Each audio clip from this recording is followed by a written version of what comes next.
안녕하십니까. 예, 날씨가 갑자기 추워졌네요. 예, 날씨도 춥고 상황도 어렵고 그죠? 예, 공부하기도 힘든데 인내력 테스트 하나 자꾸 막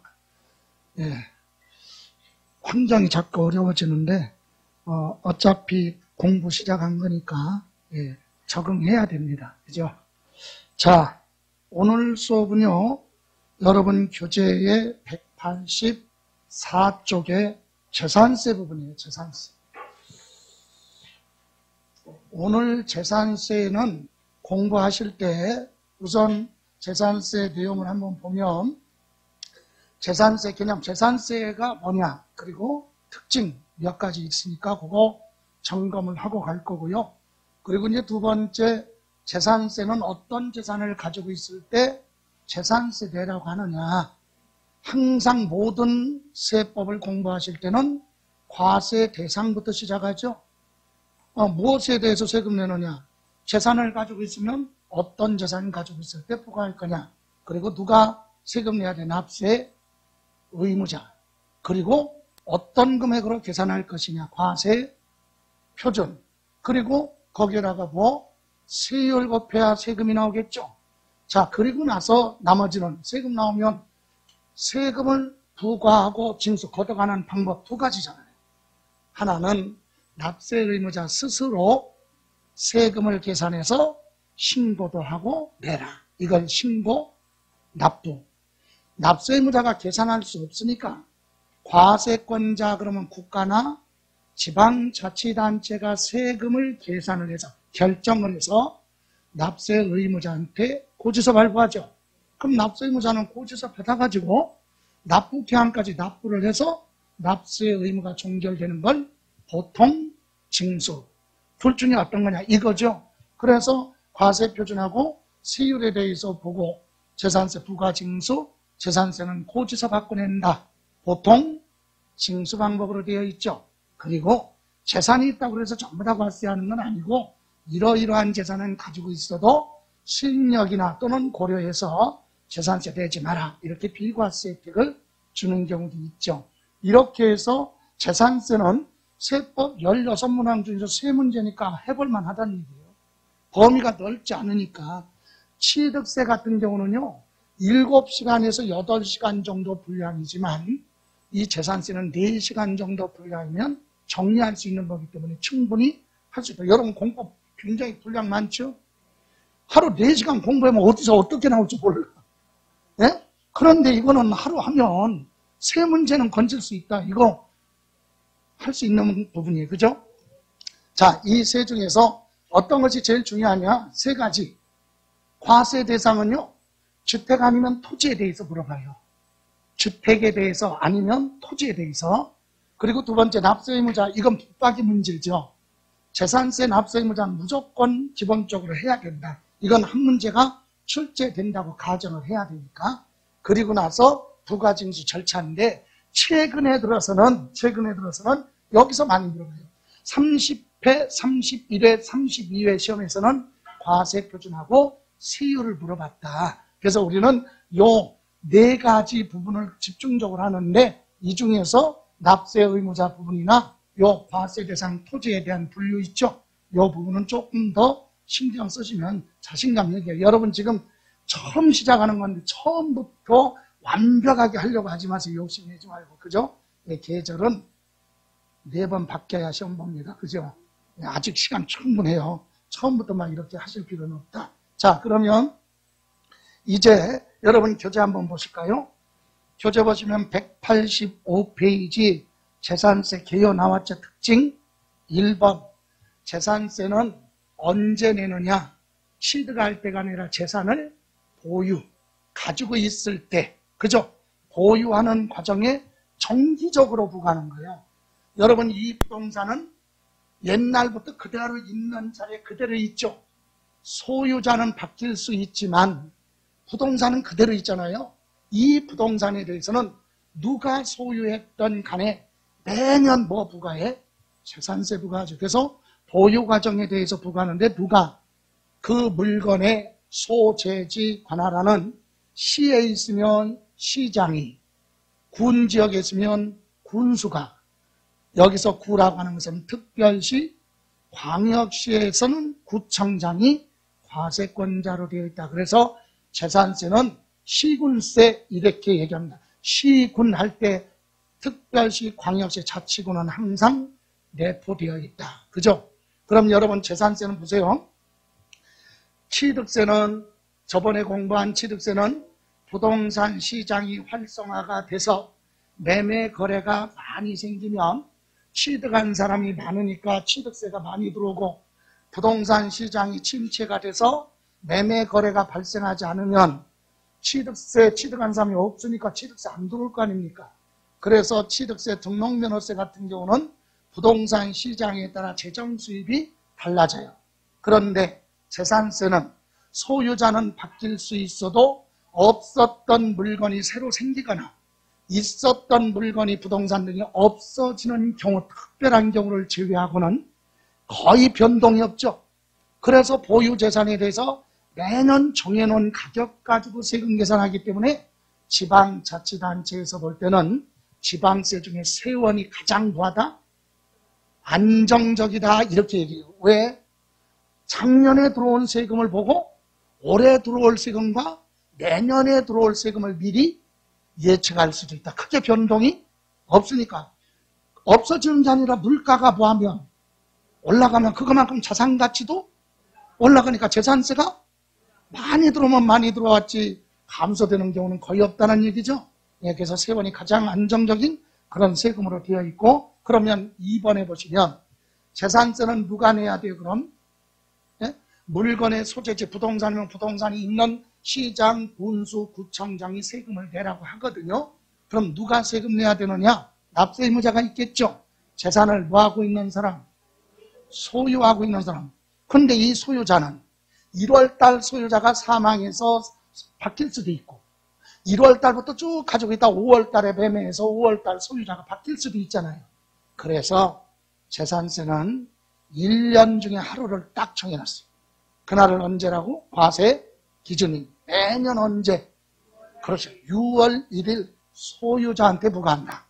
6월 1일 소유자. 부동산을 몇 년 가지고 있었느냐 그거 따지지 않아요. 5월 말일 날 누구 어디에 사용하고 5월 말일 날 누가 소유했던 묻지 않아. 6월 며칠 날 1일 날 소유자가 누구냐, 6월 1일 어디에 이용하느냐, 이거에 따라 재산세가 달라집니다. 그래서 과세 기준일 언제? 매년 6월 1일 날이 되면 세금 내야 될 의무가 생긴다. 그래서 납세 의무 성립 시기. 그럼 납세 의무 성립 시기가 6월 1일, 그러면 6월 1일 날이 되면 누구는 과세권자, 시장, 군수, 구청장은 소유자한테 세금 내라고 할 수 있고, 부동산을 소유하고 있는 사람은 6월 1일 날이 되면 세금 내야 될 의무가 생긴다. 그래서 납세 의무 성립 시기 이렇게 얘기하고요. 다음 여러분 3번에 보시면 재산세는 납세 의무자, 소유자가 계산하는 거 아니에요. 예, 계산할 수 없으니까 누가? 과세권자인 시장, 군수, 구청장이 세금을 계산한다. 그래서 과세권자가 결정한다. 계산할 때 확정이 되는 겁니다. 세금은 두 가지라고 그랬죠. 납세의무자가 스스로 계산해서 내라. 신고납부. 그죠? 납세의무자가 계산할 수 없으니까 시장, 군수, 구청장이 세금 계산해서 고지서 발부하는 그런 제도. 그래서 과세권자가 확정한다. 세금을 계산하는 그런 세금이다. 그리고 밑에 가서 6번에 보시면 재산세는요, 여러분 앞에서 용어에서 우리 첫날 했을 때 사람 중심으로 재산이면 재산, 소득이면 소득을 합산하기 때문에 인세라고 했고, 그죠? 물건마다 각각 부과하는 걸 뭐라고 그래요? 물세라고 하는데, 재산세는 기본이 물세예요. 물건 중심으로 부과를 하기 때문에 소유자가 누구냐에 따라 세금이 달라지는 게 아니라 소유하고 있는 물건이 뭐냐? 토지냐? 건축물이냐? 그죠? 예, 물건 중심으로 부과하는 물세예요. 그런데 물론 교재에도 이렇게 했는데 예외로 재산세, 과세 대상 중에 토지의 그것도 일부분은 소유자 중심으로 합쳐서 과세를 하기 때문에 인세의 성격도 가지고 있다. 그래서 그러면 시험에서 그런 표현이 없고 재산세는 물세다. 이게 원칙이에요. 재산세는 기본이 뭐야? 물세. 다만 토지 중에서도 일부분만 소유자 중심으로 보하니까 합산하니까 인세 성격도 가지고 있다. 이렇게 얘기하는 거지. 재산세는 인세라 그러면 틀리는 거예요. 재산세는 기본이 뭐다? 물세. 자, 그리고 나서 저 뒤에 가서 9번 보실래요? 재산세는 과세권자인 시장, 군수, 구청장이 세금 계산해요. 세금을 계산했는데 그럼 세금 계산해서 고지서 발부해야죠. 그런데 우리 소액징수 면제라는 용어가 있어. 이건 뭐냐? 소액이 뭐죠? 세금을 계산했더니 액수가 적어. 그러니까 징수하지 않겠다. 뜻이 그거죠. 그럼 시험에서는 뜻을 물어보는 게 아니라 재산세는 소액징수 면제 제도가 적용이 된다. 그러면 기준이 뭐냐? 고지서 한 장당 징수할 세금이 얼마? 2,000원 미만이면 징수하지 않는다. 얘기는 고지서 발부하지 않는다. 얘기. 2,000원 여러분 숫자가 나오면 미만하고 이상, 초과 이런 거 나오죠. 그럼 미만하고 초과는 그거 빼고 얘기하는 거잖아. 그러면 봐요. 2,000원 미만 이 얘기는 1,999원은 뭐? 징수해요? 안 해요? 안 해요. 근데 2,000원부터는 징수한다. 그거죠? 시험에서 그걸 물어봐. 그러면 여기 아무 말이 없이 거기 소액징수 면제는 고지서 한 장당 2,000원 미만은 징수하지 않는다 그랬죠? 이 얘기는 2,000원도 안 되는 세금을 걷기 위해서 고지서를 발부하게 되면 행정력이 낭비가 되고 비용이 많이 발생하니까 실익이 없잖아요. 그래서 징수하지 않겠다. 2,000원 미만이에요? 그럼 시험에서는 간혹 이렇게 물어보죠. 뭐라고? 미만자를 싹 뺐어. 빼고 얘기합니다. 뭐라고? 고지서 한 장당 2,000원은 징수하지 않는다? 맞아, 틀려. 틀려. 2,000원은 징수 안 되니까. 미만자가 붙어야 돼요. 2,000원 미만은 징수하지? 이해가세요? 아무것도 아닌 것 같은데 세법은 그런 거에서 틀릴 수 있다. 여러분 하나 물어볼게요. 2,000원 미만은 2,000원이 안 되는 건 징수하지 않겠다. 그거죠. 그럼 지문에서 고지서 한 장당 1,000원 미만은 징수하지 않는다? 맞아, 틀려. 1,000원 미만은 징수하지 않는다. 맞아, 틀려. 2,000원이 안 되니까 징수하지 않아도 틀려요. 왜? 미만자가 붙으면 법률을 물어본 거야. 법에는 1,000원 미만이란 거 없어. 2,000원 미만 이런 게 헷갈리는 거지. 아무것도 아닌 거 가지고도 틀려요. 너무 쉬워서 틀려. 어려운 건 어렵다고 틀리고. 차포띠면 없네. 그죠? 예, 그래서 앞으로 숫자는 미만, 이상, 초과 이렇게 붙으면 법률을 물어본 거예요. 그러면 미만, 초과가 없어. 그건 사례지, 사례. 예를 들어 아까 1,000원은 징수하지 않는다. 맞아. 1,999원은 징수하지 않는다. 이것도 맞아. 미만자가 안 붙었으니까 법률을 물어본 게 아니라 사례니까. 예, 징수할 세액이 1,000원은 징수하지 않는다. 맞고 1,999원은 징수하지 않는다. 맞고 2,000원은 징수한다. 맞는 거죠. 그죠? 그런데 미만자가 붙으면 2,000원 미만 이렇게만 얘기해야지 뭐 1,000원 미만 이런 건 없으니까 틀리는 거다. 그죠? 면적도 그래. 똑같은 거예요. 자, 그래서 이제 그건 앞으로 계속해서 연습할 거니까 다음 10번에 보시면 여러분 재산세는 가지고 있는 재산에 대해서 세금 내야죠. 원래 모든 세금은 금전 납부를 원칙으로 합니다. 그것도 일시 납부죠. 한꺼번에 내는 게 원칙이에요. 여러분 땅은 굉장히 많은데 돈이 하나도 없네? 이런 사람을 뭐라고 부른다고 그랬어요? 땅거지, 땅거지. 부자가 아니라. 예? 그러면 땅밖에 없는데 돈은 하나도 없네? 그럼 안 내도 돼? 내야죠. 그럼 뭘로? 그렇죠. 가지고 있는 땅으로 내면 되잖아.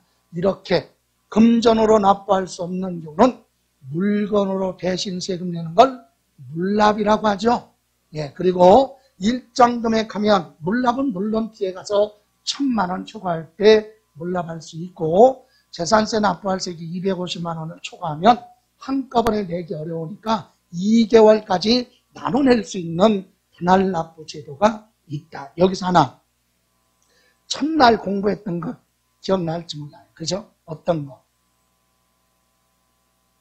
여러분 우리나라 세금 중에서 물납이 되는 세금은 딱 두 가지네.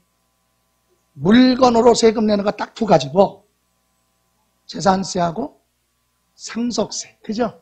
야, 이런 건 시험에서 물어본다 이거지. 우리나라 세금 중에서 물납이 되는 건 딱 두 가지야. 재산세하고 상속세만 물납이 된다. 참고로 됐습니까? 자, 다음에 이제 오른쪽에 보시면 과세의 주체 그랬죠? 과세의 주체 무슨 말이에요? 세금을 내라 이게 부과하고 걷어가는 게 징수죠. 내라고 하고 걷어갈 수 있는 권한을 누가 가지고 있느냐? 지방세니까 당연히 지방자치단체죠. 근데 지방자치단체 중에서도 그 재산의 소재지 관할하는 어디? 시장이죠. 구나면 군수가 과세권자죠. 예, 그리고 구하면 특별시 광역시 구청장입니다. 그래서 시군구 여기가 과세의 주체다. 그런데 예외라고 나왔죠.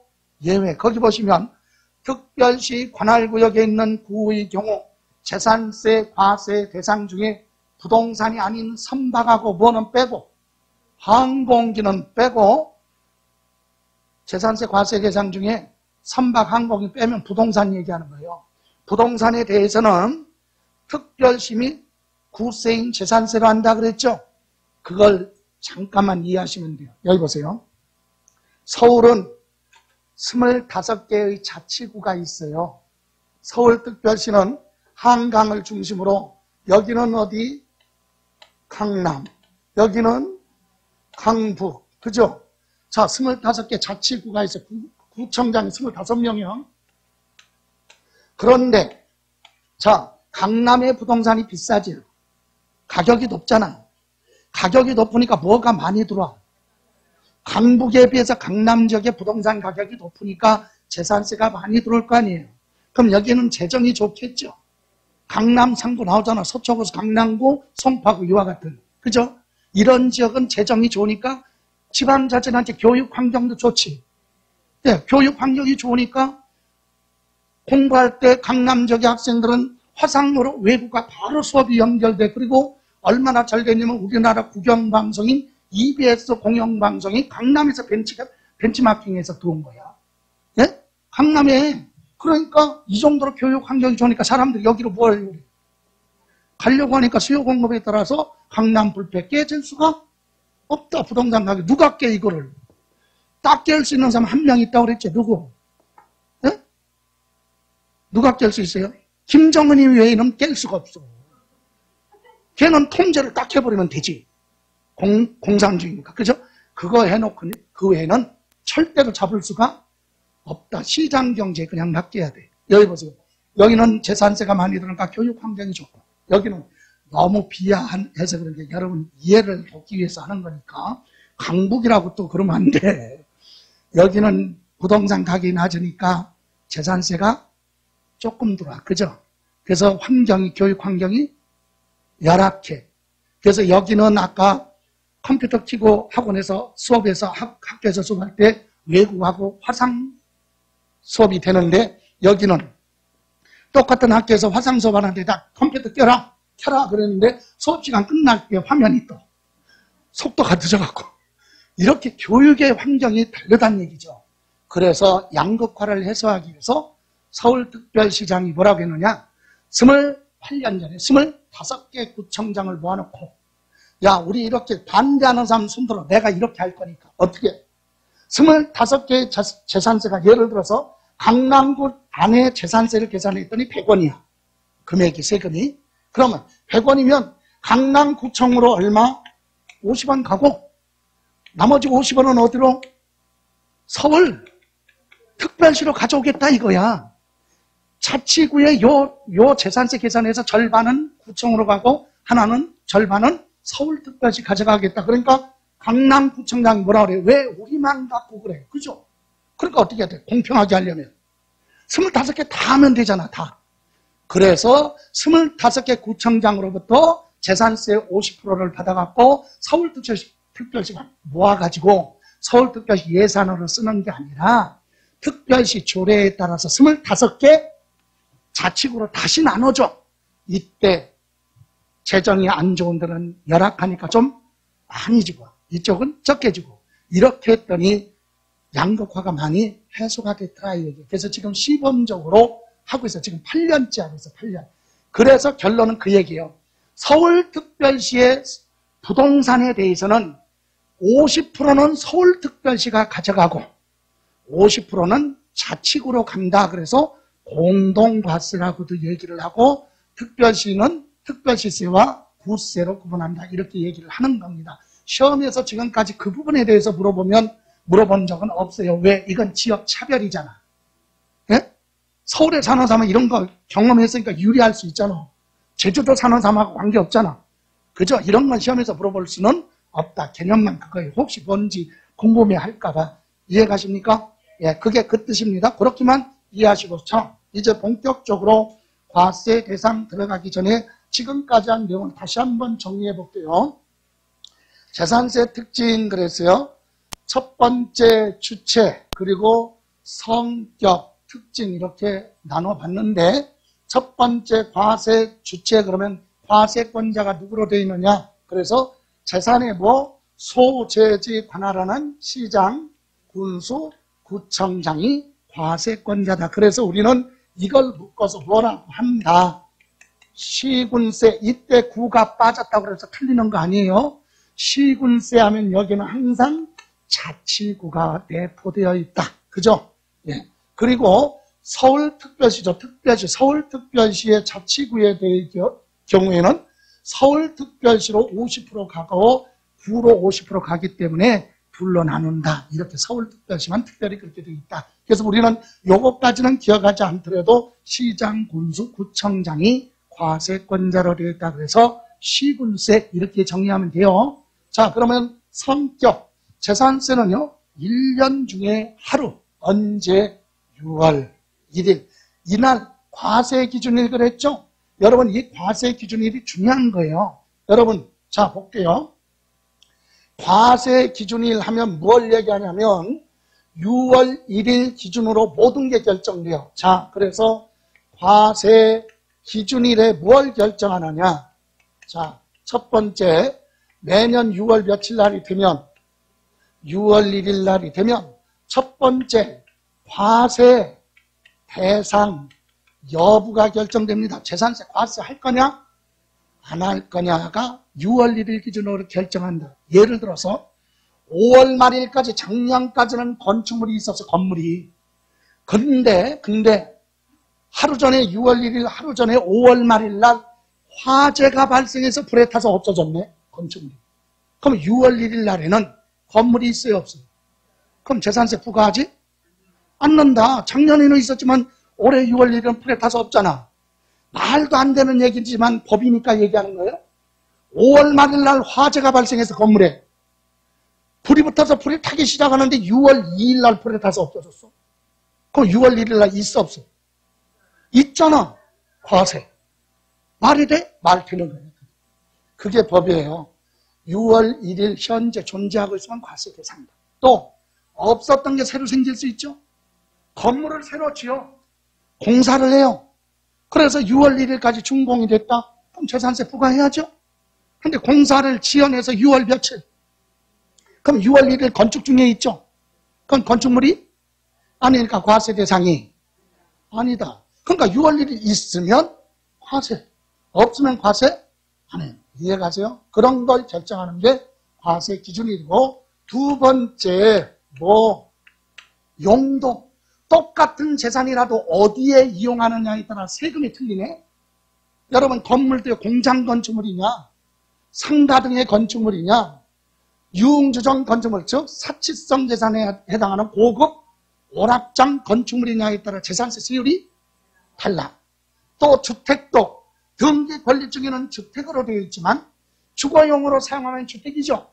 근데 주택으로 되어 있어도 실제로 6월 1일 날 휴양, 피서, 놀이 등으로 이용하고 있으면 그건 별장이야, 별장. 그럼 주택이냐, 별장이냐에 따라 16배 재산세가 차이나. 이해가세요? 그러니까 용도에 따라서 재산세. 그리고 토지 같은 경우도 농사 짓고 있는 토지냐, 아니면 지금 농사 짓지 않고 다 대지냐, 이런 거에 대해서 6월 1일 용도에 따라 세금이 달라진다. 그리고, 자, 누가 세금 내야 돼? 납세? 의무자 언제 6월 1일 소유자가 납세? 의무자예요. 그죠? 자기 앞으로 뭐 안 했어도 등기 안 했어도 사실상 누구? 소유자. 여기서 사실상 그러면 사용, 수익, 처분할 수 있는 권리를 실질적으로 가지고 있으면 자기 앞으로 뭐 안 했어도 등기 안 했어도 소유자니까 세금 내라 이거죠. 그래서 부동산이 하나도 없었는데 6월 1일자로 부동산을 취득하면 그 사람이 올해 재산세 내야 되는 거고 6월 2일자로 취득하면 취득한 사람은 올해 재산세 안 내고 6월 1일 소유자한테 부과하겠죠. 자, 이런 걸 전부 다 결정하는 걸 뭐라고 한다? 과세 기준일. 이해가 지금 언제로 되어 있어요? 6월 1일로 되어 있다. 그리고 그래서 6월 1일 현재 소유자한테 정기적으로 반복적으로 계속해서 부과한다. 그죠? 올해 재산세는 올해 6월 1일 날, 내년에 재산세는 내년 6월 1일 소유자 이 사람한테 계속 부과하고 재산세는 인적사항을 고려하지 않는 물건 중심으로 부과하는 뭐?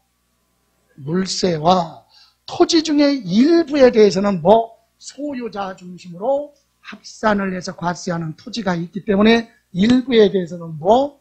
인세 성격도 가지고 있다. 성격을 가지고 있다는 거지 인세다 이렇게 단정하면 안 된다. 이게. 재산세는 기본이 뭐다? 물세다. 그죠? 다음 특징 보시면 자 재산세는 세금은 두 가지죠. 납세 의무자가 세금 계산해서 스스로 내는 거 신고 납부고 그죠? 그런데 재산세는 보통 징수 방법이라고 그랬죠. 이거는 누가? 시장, 군수, 구청장이 세금을 계산을 해서 납세 의무자한테 뭐 발부하죠? 고지서 발부합니다. 그럼 납세 의무자는 고지서 받아가지고 내는 걸 뭐라고 한다? 보통 징수에. 그런데 고지서는 납부 기간이 정해져 있죠. 언제까지 세금을 내란 납부 기한 정해져 있어요. 그런데 납부 기한까지 뭐를 하지 않으면 납부하지 않으면 원래는 가산금은 올해 없어지고 내년부터는 납부 지연 가산세를 하기로 했는데 1년 유예가 돼서 결론 내년은 가산금 공부해야 돼. 그래서 고지서 받고 안 내면 뭐가 붙어? 가산세가 아니에요. 뭐? 가산금. 이자가 붙는다. 여러분 세금 안 내서 붙는 이자를 뭐라고 한다? 세 글자로? 가산금, 금리, 이자. 가산세는 세금. 가산금은 이자예요. 이 가산금은 지방세만 해당되는 거야. 국세에는 없어요. 국세에서는 납부지연 가산세라고 하고 지방세 고지서 받고 안 내서는 뭐? 가산금. 그 다음에 납부한 세액이 1,000만 원을 보하면 초과하니까 돈으로 내기 어려우니까 물건으로 대신 내라고 물납. 재산세에서 물납, 분납이 중요합니다. 뒤에 가서 또 정리할 거고 납부할 세액이 250만 원을 보하면 초과하면 한꺼번에 현금으로 내기가 어려우니까 납부기간 지나고 몇 개월까지 2개월까지 나눠낼 수 있는 분할 납부 제도가 재산세에는 적용이 된다. 그리고 소액징수변제 아까 나왔었죠? 시장군수구청장이 세금을 계산했는데 고지산장당 2,000원 모일 때 미만은 징수하지 않는다. 이 얘기는 해석을 하면 고지서 발부 안 하겠다 이 얘기. 소액이니까. 그죠? 예, 그리고 세부담 상한이 있죠? 여러분 친구 중에서 준엄도 없이 미운 친구 있죠? 예? 저는 많아. 왜 많으냐? 걔는 재산이 많어. 그럼 재산이 많다고 미우냐? 아니야. 재산이 많은 사람 가만히 있어야 되는데 많다고? 자랑을 해. 그게 준엄도 없이 미워요. 아, 그런 친구가 작년에 강남에라 아파트 하나 샀는데 가격이 올랐대. 올랐으면 재산세 많이 내는 건 맞죠? 근데 요만큼 올랐는데 뻔튀기 하는 거지. 그래서 뭐라 그래? 작년에 내가 강남에 아파트 하나 사놨는데 재산세 작년에 500만 원 냈는데 요번에는 1,000만 원 냈어. 거짓말이야. 될 수가 없어. 예? 작년에 낸 세금의 주택은 30%를 초과할 수 없어. 세금 많이 나와도 100분의 130을 초과할 수가 없다. 작년에 100만 원이다. 그러면 요번에 200만 원 재산세 나왔어도 고지서에는 얼마까지만? 100? 최고가 100? 30만 원까지만 고지서 발부해. 그건 나머지 안 받아. 이게 세부담 뭐야? 상한. 그러니까 뻥튀기해서 작년에 재산세 100만 원 냈는데 올해 부동산 가격이 올라서 재산세 300만 원 냈어. 침도 안 바르고 거짓말하는 거예요. 낼 수가 없다. 그죠? 그래서 이렇게 재산세는 세부담 상한제도가 있어요. 물가가 올라서 가격이 올랐는데 갑자기 폭등하면 부담이 크잖아요. 그래서 재산세는 작년에 낸 세금을 비교해서 주택 같은 경우는 구체적으로 이따 얘기하겠지만 개정된 부분이 있어서 설명드리겠지만 100분의 130을 구할 수 없다. 초과할 수 없다. 이게 최고 비싼 주택이라 하더라도. 이해가세요? 예, 이런 제도가 있다. 예. 그래서 이런 부분은 특징은 중요하니까 우리 수업에서 본론 이제 들어가서 강론에 들어가서 또 공부를 할 겁니다. 자, 몇 가지 특징을 봤어요. 그리고 이제 과세 대상 들어가기 전에 하나, 앞에서 이미 공부한 내용인데요. 혹시라도 또 까먹었을까봐 일반 부동산하고 주택하고는 세금 계산이 다르다고 그랬죠? 기억나요?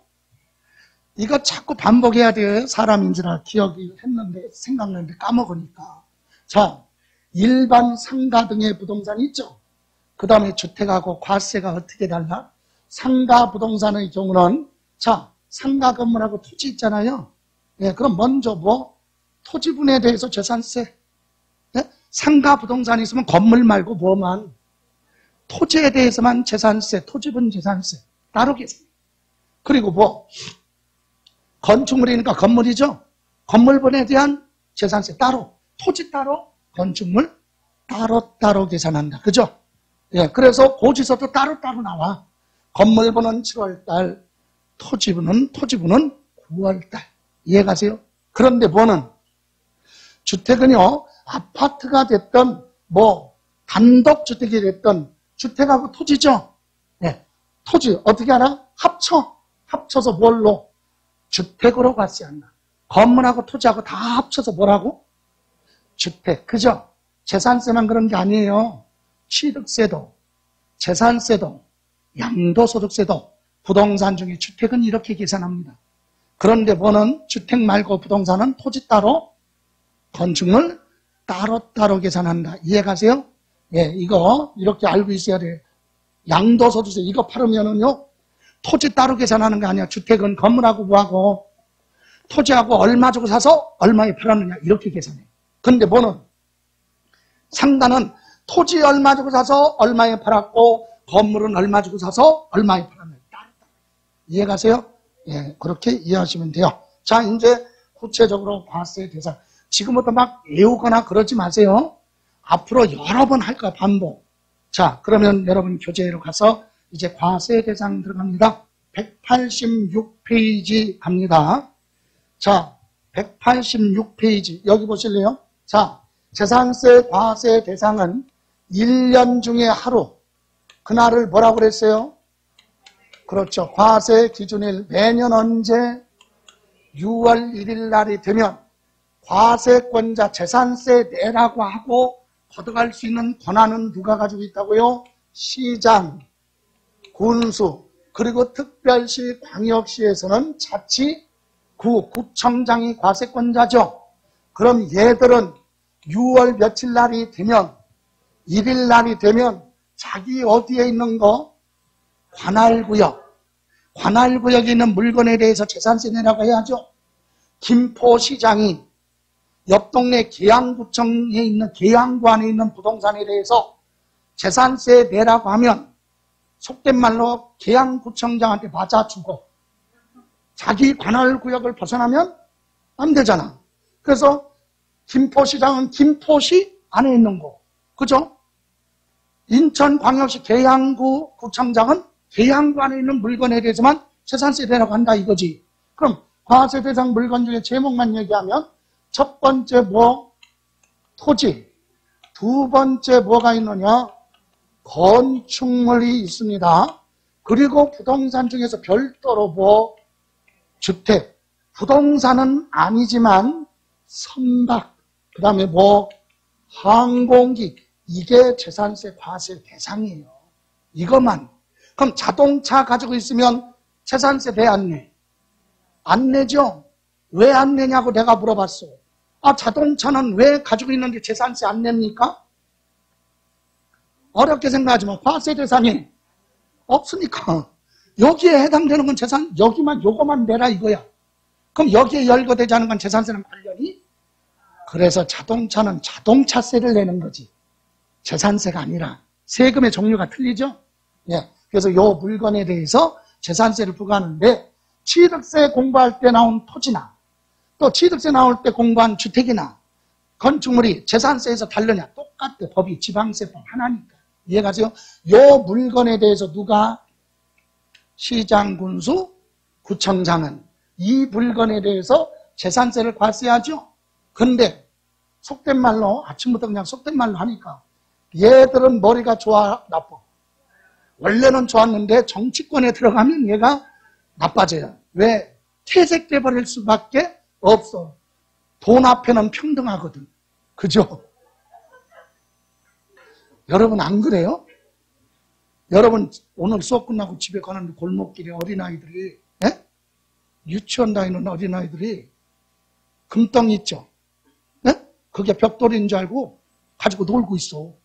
그럼 어떻게 그거? 그냥 지나가요? 그냥 뺏어보고 싶은 게 본능이잖아. 안 그래요? 뺏었으면 뺏고, 뺏으려고 했더니 걔 덩치 큰 아버지가 나오면 말고. 자, 황금을 돌같이 생각하는 것도 비정상이야. 걔도 병원에 가봐야 돼. 황금은 황금이야. 그죠? 예. 여기 보세요. 그래서 시장, 군수, 구청장들은 원래 똑똑한 사람들인데 이거 하다 보니까 머리가 나쁘죠. 기억력이 상실했어. 그래서 얘들은 법에 뭐라고 했느냐? 야, 너네들은 머리가 나쁘니까 이거 너네 관할구역에 있는 거 물건에 대해서 소유자가 누군지 일일이 다 기억 못하니까 장부를 작성해서 비치하라. 이렇게 돼 있어, 법에. 그래서 뭐라고? 과세 대장이라고 그래요. 과세 대장이라는 장부를 만들어서 이거에 대한 내용을 여기라 보아라. 예? 기재하라 이거예요. 기재. 물건의 소유자가 누구고 이런 걸 적어놔라 이거지. 이해가세요? 그리고 나서 이거 보고 매년 뭐 부과하라? 재산세 부과하죠. 그런데 여기 보세요. 이렇게 기재된 물건이 과세 대장에 기재된 내용하고 6월 1일 내용이 다를 수도 있겠죠.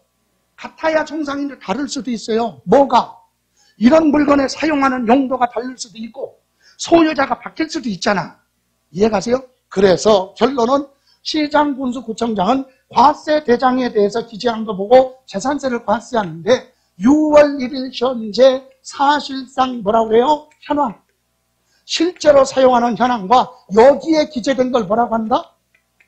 공부상 현황이에요. 이것이 서로 같아야 정상이죠. 근데 서로 뭐하면? 다르면 어떤 걸로 과세하느냐? 법에 사실상 현황으로 부과하라 이렇게 돼 있어요. 이해가세요? 6월 1일 사용하는 용도로 보고 과세하라. 그런데 사실상 현황이 농사 짓는 농지인지 임야인지 구분이 안 돼. 그럴 때는 할 수 없이 뭘로? 공부상. 그렇다면 기본이 뭔데? 사실상 현황으로 부과한다. 이해가세요? 그럼 이제 무엇에 대해서냐? 여기서 이제 과세 대상에서 우리가 시험에서 물어보는 건 토지에 대한 거고요. 그 다음에 뭐? 주택, 요 두 가지 기억하면 돼요. 그럼 이제 교재 봅니다. 그러면 186페이지 맨 위에 재산세는 토지, 건축물, 주택, 선박, 항공기를 과세 대상으로 한다. 그랬죠? 예, 그리고 밑에 구체적으로 양가로 1번 박스 밑에 토지. 토지란 그랬는데 재산세에서는요. 토지가 뭐냐 이 뜻을 물어보지는 않아요. 한 번도 물어본 적이 없어. 토지는 과세 대상이냐 아니냐 이런 걸 물어보는 거지 토지가 뭔데 이런 걸 물어보지 않아요. 그 토지는 어디서 공시법 지적에 관한 법률에서 물어보겠지. 그래서 토지는 다만 읽고는 갑니다. 토지란 공간정보 구축 및 관리 등에 관한 법률하면 우리나라에 있는 땅은 어디에 사용할 것이냐 그 용도에 따라서 땅에 이름을 붙여놨죠. 그걸 뭐라고 그래요? 지목 28가지로 되어 있죠. 그 지목을 표준을 정해놓고 땅이 있으면 그 중에 하나 골라서 장부, 과세, 대장 등에 봐라 기재하거나 등기부에 기재하도록 되어 있어요. 그래서 공간정보구축 및 관리에 관한 법률에 따라 거기 첫 번째 주 끝에 지적공고 등록 대상이 되는 토지하면 28가지로 되어 있는 그런 토지 시장, 군수, 구청장 그런 토지가 자기 관할구역 안에 있으면 재산세 부과한다 이 얘기예요. 또 하나는 그 밖에 뭐 사용되고 있는 사실상의 토지 이 얘기는 뭐예요? 토지 대장의 등재 등은 안 했어요. 원부 토지 대장 뭐 임야 대장 이런 데 기재는 안 되어 있지만 바다나 하천 등을 대립해서 실제로 사용하고 있어요. 토지 그런 경우는 지목이 아직 기재되지 않았을지라도 재산세는 부과를 하겠다. 그래서 과세 대상은 모든 토지예요. 다만 전국이 아니라 보다 재산세는 시, 군, 구 안에 있는 부동산에 대해서만 토지에 대해서 과세한다. 시, 군, 구 안에 있는 모든 토지는 재산세 과세 대상이다. 됐어요? 그래서 토지가 있다. 제목만 보시면 돼요. 그리고 두 번째 뭐 밑에 2번 건축물 그랬죠. 여러분 건축물은 크게 세 가지예요. 첫 번째 줄에 보시면 건축물의 첫 번째 줄 건축법에 따른 건축물 그랬죠. 그거 주시면 돼요. 건축법에 따른 뭐 건축물 그거 하나 하고 두 번째는 첫 번째 줄 끝에 토지에 정착하거나 지하 또는 다른 구조물에 설치되는 시설물 했죠. 그래서 거기 토지에 정착하거나 다른 구조물에 설치되는 거 그거 두 번째 됐어요? 그리고 세 번째 줄의 끝에 그 밖에 이와 유사한 시설물 그랬죠? 예, 이렇게 해서 세 가지가 있다. 그리고 이제 그 밑에 보시면 자 다섯 번째 줄 또한 공부상 용도와 관계없이 사실상 용도에 따라서 뭐한다? 과세한다. 사실상 용도로 과세한다고 그랬죠? 예. 그럼 지금 보세요. 건축물은 크게 몇 가지라고요? 세 가지. 첫 번째는 뭐? 건축법 규정에 따른 건축물 그랬죠? 그게 밑에 동그라미 1번이에요. 1번이 건축법 끝에 2조 1항 제2호라고 되어 있죠? 건축법에는 뭐라고 되어 있느냐? 건축물이 거기 첫 번째 줄에 동그라미 1번 토지에 뭐? 정착하는 공작물로서 그죠? 땅에 붙어 있는 공작물 하면 사람이 인위적으로 만들어서 설치된 시설물로서 반드시 뭐가 있어야 돼? 지붕하고 기둥 또는 뭐? 지붕하고 뭐? 벽. 그래서 지붕하고 기둥 또는 벽이 있는 것. 그죠? 그리고 이와 유사한 시설물 그랬죠? 그건 뭘 얘기한다고요? 이거잖아요. 여기 보세요. 토지 위에 정착. 여기에 붙어 있으려면 땅에 부착이 되려면 지붕하고 뭐? 기둥으로 이렇게 받치거나 아니면 지붕하고 뭐? 벽 이렇게 해서 정착되잖아요. 이건 뭘 얘기한다? 두 글자로 건물을 얘기한다. 건축법 규정에 의한 건축물 하면 두 글자로 뭐요? 건물 얘기하는 거예요. 이해가세요? 이거 물어보지 않아요. 다음 오른쪽에 보시면 2번 187쪽 동그라미 몇 번? 2번 토지 또는 지하 다른 구조물에 설치되는 시설물 그랬죠? 이것은 건물 밖에 또는 토지 위에 지하에 묻혀서 설치가 되되 지붕이 없는 건물이 아닌 별도의 뭐? 시설물. 이것도 넓은 의미의 뭐야? 건축물이에요. 그래서 거기 박스에 보시면 몇 가지만 보면 레저시설 그랬죠? 위락시설물, 유원제 가면 어린아이들이 놀 수 있는 놀이기구 시설물, 스케이트장, 전망대 시설물, 그죠? 20타석 이상의 골프 연습장 시설, 5개 스탠드 하면 야구장, 축구장 가면 관람석은 있지만 지붕이 뚫려 있죠? 지붕이 없으니까 그런 건 건물이라고 하는 거 아니에요? 뭐야? 레저 시설. 이것도 넓은 의미의 뭐야? 건축물. 두 번째, 저장시설물 그랬죠? 원통형으로 되어 있는 물탱크 시설, 물을 저장하면 수조, 기름 저장하면 조유조, 이런 거, 축산업에서 건초 등을 보관하는 사이로, 이와 같은 원통형으로 되어 있는 큰 물탱크 시설, 그것도 건축물이다. 세 번째, 도크 뭐라고 그랬어요? 도크 저반시설. 예? 이건 뭐죠? 선박회사가 선박을 만들어서 바다에 띄울 수 있는 게 도크시설이죠. 그죠? 또는 저반시설은 대형 선박이 부두에 들어오면 정박할 수 있는 각종 묶어두는 시설물, 그런 것도 건축물이다. 이렇게 토지 위에만 아니야. 땅 밑에 묻혀있는 거, 연결관, 송유관, 급배에서 복개시설, 송유관 같은 거 있죠? 그런 것도 건축물이다. 또 에너지 공급 시설하면 뭐예요? 주유소에 가면 주유기 있죠? 예, 주유기. 또는 가스 충전 시설 있죠? 이런 것도 주유기도 뭐다? 에너지 공급 시설 건축물에 들어간다. 자, 이런 거 외에도요, 건물에 보면은 설치되어 있는 뭐 있어요? 건축물 외에 별도로 지붕 같은 건 없지만 별도로 건물등에 부착이 돼서 설치되는 시설물이 있죠. 좋아요.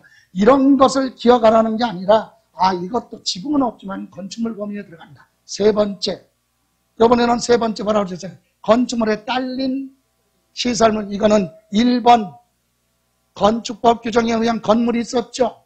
2번에 토지 위에 설치된 시설물이 있죠. 그런데 붙어서 설치되는 거. 그래서 우리는 부수되는 시설물, 딸린 시설물 하면 엘리베이터와 같은 승강기, 냉난방 시설, 변전 시설, 배전 시설, 급배수 복개 시설, 자동관리 빌딩으로 되어 있는 경우는 자동관리 빌딩 시설. 하다 보니까 다 읽어서 쓰잘데없는 거, 시간만 나온 거. 처음이니까 읽어봤어요. 여기 보세요. 이런 걸 다 묶어서 뭐라고 한다? 건축물에. 그러니까 시험에는 건축물에 대해서는 뭐가 있느냐 그거 물어보지 않아요. 이런 건축물을 주거용으로 사용하느냐 상가 건물이냐 공장 건축물이냐에 따라 세율이 달라진다. 이런 개념만. 됐어요? 그래서 건축물 봤고요. 세 번째 다음 장에 보시면 주택. 주택은요 기억해야 돼요. 주택법 규정에 따른 주택이라고 그랬는데 주택법에는 세대원이 장기간 주거용으로 사용하기 위해서 건축된 전부 또는 일부, 주거용으로 사용하는 건물 중에 전부 또는 일부를 말하고, 이때 중요한 게 있어요. 거기 두 번째 줄, 첫 번째 줄 끝에 토지와 건축물 범위에 주택은 뭐한다? 제외. 시험에서 물어봤어요. 간혹. 자, 토지와 건축물 범위에 주택은 뭐한다? 포함한다? 그럼 틀리는 거지. 근데 이게 아무것도 아닌 것 같은데 무슨 뜻이냐? 이거예요. 아까 얘기했잖아요. 이거 얘기예요. 자, 여기 보세요. 주택 있죠? 주택은 건물하고 뭐하고? 토지하고 합쳐서 주택으로 과세하죠. 그럼 원래 이거는 건축물이잖아.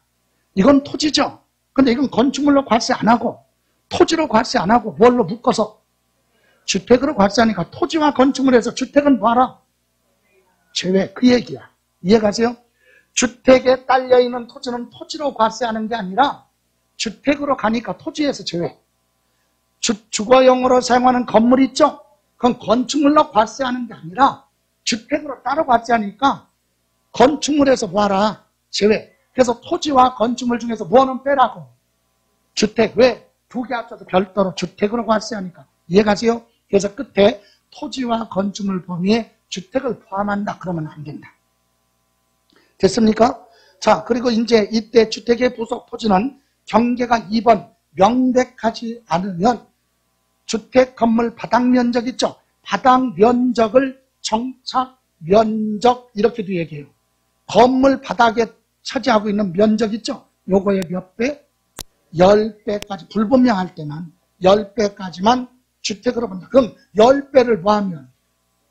초과하는 건 그냥 나대지예요. 주택으로 보지 않는다. 그 다음에 세 번째, 주거용과 주거 외 용도로 겸용하는 건물의 주택의 범위는 밑에 박스에 보시면 자, 두 가지가 있어요. 겸용 건물이라고 그랬죠? 건물이 있는데 여기 보실래요?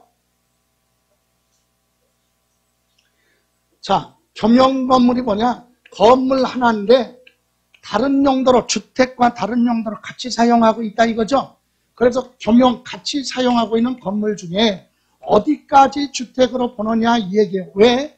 일반 건물하고 주택하고 어떤 게 세금 많이 내느냐? 주택이 세금이 적어요. 왜? 상가 건물 같은 경우는 사업을 하니까 수익이 창출되죠. 그런데 주택은 주거용으로 사용하는 게 목적이잖아.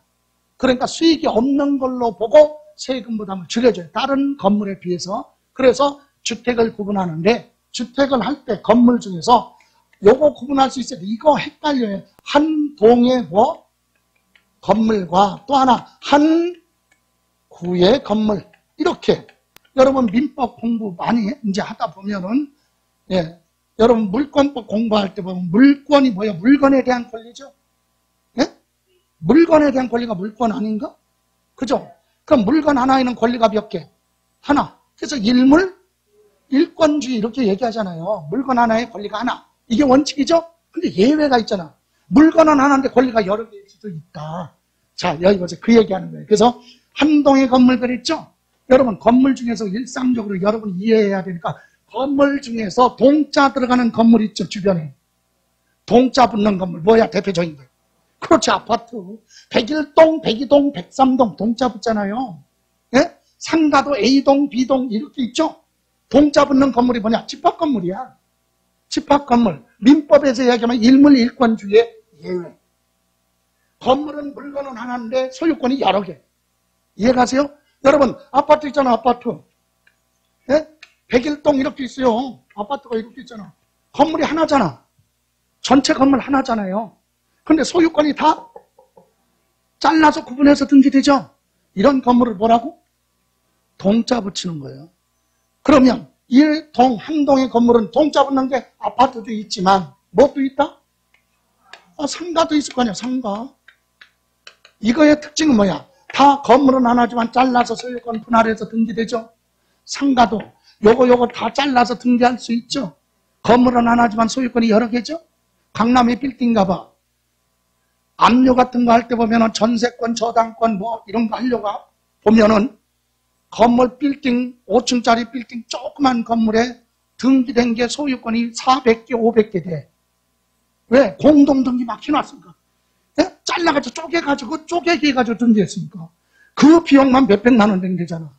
뛰려면, 등기 같은 거 뛰려면. 그러니까 이렇게 하나의 건물이지만 소유권이 여러 개 있는 걸 동자 붙이는 거예요. 근데 한 동의 건물을 주거와 주거 외 용도로 겸용하는 경우는 주거용으로, 거기 박스에 보면 주거용으로 뭐하는 부분만, 사용하는 부분만 뭘로 본다? 거기까지만. 자, 한 동의 건물을 주택과 다른 목적으로 같이 사용하고 있다면 주거용으로 뭐하는 부분만, 사용하는 부분만 주택으로 본다. 이것을 외우면은요, 끝까지 가도 정리가 안 돼. 여기 보세요. 자, 건물이 하나인데, 한 동의 건물인데, 일부는 뭘로? 주택으로 되어 있고, 일부는 상가로 되어 있네. 밑에는 상가, 여기는 아파트로 되어 있잖아. 이런 걸 우리는 뭐라 그래? 주상복합.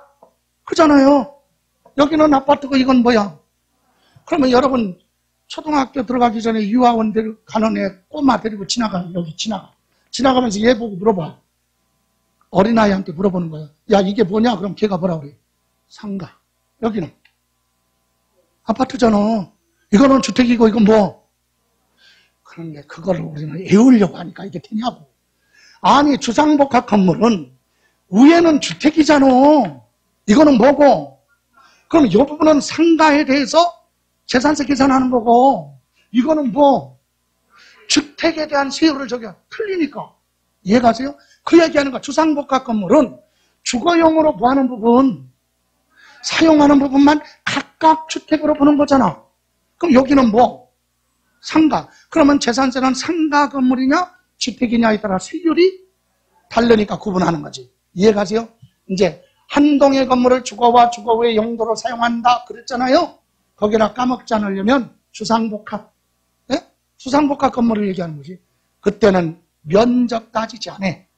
주거용으로 뭐하는 부분, 사용하는 아파트 부분만 주택으로 본다 이거죠. 됐어요? 그런데 밑에 1번 한구에 뭐라고 그랬어요? 이거는 일물일권주의 대표적인 거지. 물건 하나에 소유권이 몇 개? 하나. 이건 잘라서 등기가 안 돼. 이해가세요? 그래서 이건 뭘 얘기하느냐? 하나의 건물에 주거와 주거 외 용도로 사용하는 경우. 자, 이거 2층짜리든 3층짜리든 4층짜리든 5층짜리든 간에 상가주택이라는 게 들어봤죠? 실무에서는 상가주택이라고 하고 우리는 법을 공부하는 거니까 상가주택이라는 단어는 없어요. 그걸 뭐라고 한다? 예? 겸용주택. 이해가세요? 무슨 주택? 겸용주택. 그러면 4층짜리 건물인데 1, 2층은 상가로 사용하고 3, 4층은 뭘로? 주택으로 사용하는 경우도 있고 1, 2, 3층은 상가, 맨 위에만 주택으로 사용하는 경우도 있겠죠. 2층이든 3층이든 4층이든 5층이든 간에. 그럼 외모상으로 보면 이게 구분하기가 어려워요. 그죠? 등기부등본이나 건축물 관리 대장을 봐야 되겠지.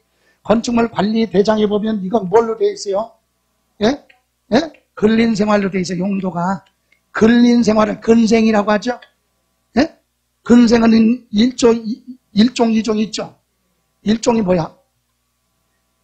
있어도 되는 거? 이종은 있어서는? 여러분 주택에 주거용으로 사용하는데 꼭 있어야 되겠지. 룸사롱이야? 아니잖아. 슈퍼 같은 건 있어야 되겠죠. 병원 같은 거. 이런 거는 일종이고 그렇지 않으면 이종 이렇게 가잖아요. 좋아요. 근린생활. 이거는 뭐야? 등기관리증 저 건축물 관리 대장에 보면 이건 주택으로 돼 있어. 주택. 이건 근린생활, 근생. 자, 이렇게 건물을 지을 때 생각해봐요. 여러분 상가, 상업지역은 뭐가 있어야죠? 상가, 공업지역은 공장, 어려운 거 있는데 주거지역은 주택이 있어야 돼. 그죠? 근데 상업지역에 여러분이 나대지 가지고 있어. 땅 주인이 여러분이죠? 땅 주인이 여러분이니까 여러분 마음대로 상업지역에 있는데 내가 여기다가 뭐 주택을 지을게. 허가가 안 나와. 건축허가 안 나오잖아요. 그래서 허가 내줄 때는 상업지역은 어떻게 내죠? 주거용으로 사용하는 건 안 되니까 일부는 뭘로? 상가 일부는 주택으로 사용한다면 허가 내줄게. 이게 한구의 건물 겸용주택이에요. 그래서 등기관리증에는 요건 뭘로? 용도가 주택, 요거는 상가. 등기는 하나로 되어 있죠? 용도만 이렇게 되어 있다. 그럼 이때는 요 부분은 원래 보고 상가 건물에 대해서 재산세 계산하고 요거는 주거용이니까 뭐 주택에 대한 세율을 적용해야 되겠죠? 그런데 그게 정상인데 전체 면적의 주택 면적이 몇 프로? 50% 이상이면 그 얘기는 같거나 주택이 뭐하면 크면 전부 다 뭘로 보겠다? 주택으로 보겠다. 그래서 세금 부담을 줄여주겠다 이 얘기입니다. 그래서 밑에 2번 한구의 건물을 주거와 주거 외 용도로 사용하는 경우는 주거용으로 사용하는 면적이 전체 100분의 얼마? 50 이상인 경우는 뭘로 본다? 주택으로 본다. 됐어요? 예. 그러니까 이거 두 가지 하려면 힘들잖아. 그죠? 그럼 이 두 가지 중에서 많이 물어보는 게 2번이야. 2번. 한구의 건물, 상가주택. 이해가세요? 자, 그런데 여기 보세요. 여기서 잠깐. 우리가 공부하는 법하고 실무에 괴리가 있네. 여러분, 그럼 여러분 상가주택 가지고 있는 사람은 이 부분에 대해서는 뭘로? 상가 건물로 재산세가 부과되고 이 부분은 주택으로 부과돼야 되는데 근데 50% 이상이면 전부 주택이라고 그랬죠. 실무에서는 주거용으로 50% 이상이 돼도 주택 다 보는 걸 보지 않고 이 부분은 그냥 주택, 이 부분은 상가로 고지서가 발부되고 있어. 지금 현재. 그러면 공인중개사 시험은 옛날서부터 지금 32회까지 왔는데 공인중개사 공부하는 사람이 지금 이거하고 실무하고 틀리잖아. 그러면 이거 행정소송 안 냈겠어요? 여러 번 냈겠죠? 예, 냈는데 현실적으로 부과는 어렵기 때문에 일일이 현장 답사 가기가 힘드니까 공부상에 기재된 내용대로 이 부분은 뭘로? 면적이 크든 적든 요거는 뭘로? 주택으로. 요거는 상가로 부과는 하고 있다, 실무에서. 근데 우리 말도 안 되는 법에서는 어떻게 되죠, 지금? 주택 면적이 몇 프로? 50% 이상이면 전부 다 뭘로 보겠다? 주택으로 본다. 이거 기억하고 있어요. 됐어요? 예. 자, 그리고 나서 이제 선박은 뭐 수상해서 이동할 수 있는 거죠. 기선, 범선, 그죠? 돛담배가 됐든 동력으로 가는 선박이 됐든 다 선박이고 항공기, 나왔죠? 사람이 탑승한 상태에서 공중에서 조종할 수 있는 거, 원격 조종하는 드론 같은 건 항공기가 아니다. 이렇게 해서 과세 대상에 대해서 봤어요. 그러면 여기서 잠깐 지금까지 한 내용을 과세 대상 한번 정리해 봅니다. 자, 재산세 과세 대상의 첫 번째 뭐 토지. 그러면 공간정보구축 및 관리에 관한 법률의 등록 대상이 되는 토지와 그 밖에 사실상의 모든 토지. 그죠? 예. 그리고 두 번째 건축물은 세 가지로 나눈다고 그랬죠? 첫 번째가 뭐예요? 건축법 규정에 의한 건축물은 두 글자로 건물을 얘기한다. 그리고 두 번째, 지붕은 없지만 토지 등에 별도로 설치된 각종 시설물이 있죠? 예. 골프 연습장 그러면 대표적으로 보여. 25 이상의 골프 연습장은 토지 위에다가 철탑 세워져 있고 그물망 쳐져 있잖아. 이런 건 건물이 아니란 얘기죠. 그러나 이것도 레저 시설, 건축물에 들어간다. 그죠? 또 옥외 스탠드 하면 야구장, 축구장 가면은 지붕이 뚫려 있죠. 지붕이 없는 건 건물이 아니라 별도의 시설, 그것도 건축물이에요. 이해가죠? 그리고 여기 요거에 붙어서 여기에 추가로 부수적으로 따라붙는 딸린 시설물이 있으면 그것까지 우리는 뭐라고 본다? 건축물로 본다. 이해가세요? 그럼 대표적으로 딸린 시설물 하면 이런 데 붙어있는 엘리베이터 승강기 같은 거, 예, 그런 거 붙어있으면 그것까지 건축물이다. 다음 세 번째, 주택. 주택은 세대 구성원이 장기간 주거용으로 사용할 수 있는 전부 또는 일부, 거기 딸려있는 뭐까지? 토지까지. 근데 요거 기억해야 돼요. 자, 토지하고 뭐? 건축물 범위에. 주택은 봐라. 왜? 여기로 주택으로 갔으니까. 그 얘기 다시 한번. 여기 보세요. 주택이 이렇게 있으면 이거는 건물이고 이거는 토지잖아요.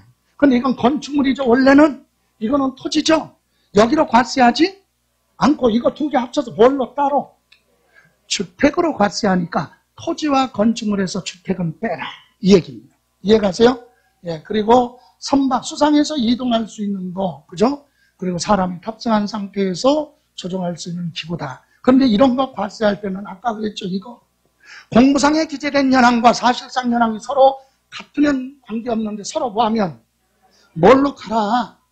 사실상 현황으로 부과한다. 됐어요? 여기까지. 자, 잠시만 쉬었다 갈게요.